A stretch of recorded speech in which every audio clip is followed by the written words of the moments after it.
ঘটনাটো মানে এই আৰু যে মানে কিবা অৰ্চিতা ফুকনৰ কিবা তেওঁৰ মানে আপলোড কৰিছে বুলি কৈছে যে তেওঁৰ অৰ্চিতা ফুকনৰ ঘৰৰ মানুহে ডিব্ৰুগড়ৰ ঘৰৰ মানুহে কিবা আপোনাক কমপ্লেইন এটা দিছে বুলি কৈছে আৰু সেই কমপ্লেইনটোৰ ওপৰত ভিত্তি কৰি পেলাই ডিব্ৰুগড় পুলিচে ইয়ালৈ আহিছে তাৰমানে তেওঁক বিচাৰি তেওঁক আহি পেলাই ভিতৰত সোমাই পেলাই তেওঁক মানে কি আৰু যে গোটেই বয় বস্তু গোটেই লণ্ড ভণ্ড কৰি মেলি মানে তেওঁৰ মানে মোবাইল চবাইল আদি কৰি যত যি আছে আৰু সেইবিলাক আপোনাৰ মানে চিজ কৰি পেলাই লৈ গ'ল। কিন্তু ইমান কথা ডাঙৰ কথা হ'ল যে পুলিচ আহিছে কি কাৰণে আহিছে যে কোনেও একো গম নাপায় মানে বাহিৰত সুধিহে গম পাইছো পুলিচক যে কি কাৰণে আহিছে তাৰমানে যে তেনেধৰণৰ বিষয় এটাৰ কাৰণে আহিছো। কিন্তু পুলিচেতো ঘৰৰ মানুহক এটলিষ্ট মানে জনাব লাগে তাৰমানে যে কি কাৰণেনো আহিছে আৰু কোনো ধৰণৰ আপোনাৰ মানে কাগজ পত্ৰ শ্ব' নকৰাকে এনেকেও যে মানুহক গ্ৰেপ্তাৰ কৰিব পাৰে সেইটো এটা আপোনাৰ আচৰিত ধৰণৰ বিষয় এটা।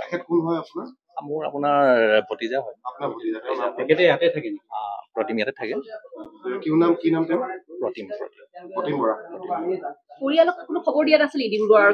নাই একেবাৰে মানে কোনো ধৰণৰ খবৰ চবৰ নিদিয়াকেই তেওঁলোক মানে ইয়াত মানে আপোনাৰ প্ৰৱেশ কৰিছে পুলিচে। না মই আহিছো এটা খবৰ পাই নাই এইটো আপোনাৰ তেওঁলোক মানে কি আৰু ভাড়াত আছে।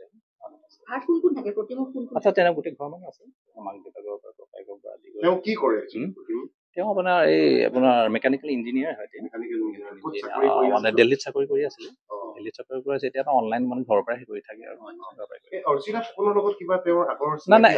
না সেইটো কথা একো আমি নাজানো মানে উই ন নাথিং এট অল সেইটো বিষয়ে একো নাজানো তাৰমানে। কিন্তু মোৰ বেছি দুখ লাগিছে যে পুলিচো এনেকৈ সোমাব পাৰে এনেকৈ আপোনাৰ মানুহক আপোনাৰ লৈ যাব পাৰে সেইটো আপোনাৰ দুখৰ বিষয় মানে সাধাৰণ আমি নাগৰিক মানে এজন নাগৰিকক আপোনাৰ গ্ৰেপ্তাৰ কৰিবলৈ হলে বিভিন্ন ধৰণৰ আপোনাৰ নিয়ম নীতি কিছুমান থাকে তাৰমানে সেইবোৰ ফল' নকৰাকে যেতিয়া এইটো কয় এনেধৰণৰ যেতিয়া কাৰবাৰবোৰ হয় তেতিয়া মনত অলপ আঘাত লাগে সেইটোৱে কথা আৰু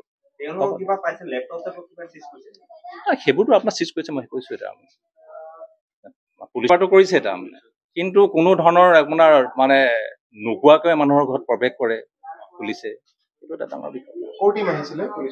আপোনাৰ ডিব্ৰুগড় সদৰ বুলি ক'লে মই এইমাত্ৰ আহি পেলাই খবৰহে পাই পেলাই আহিছো আৰু হ'ব।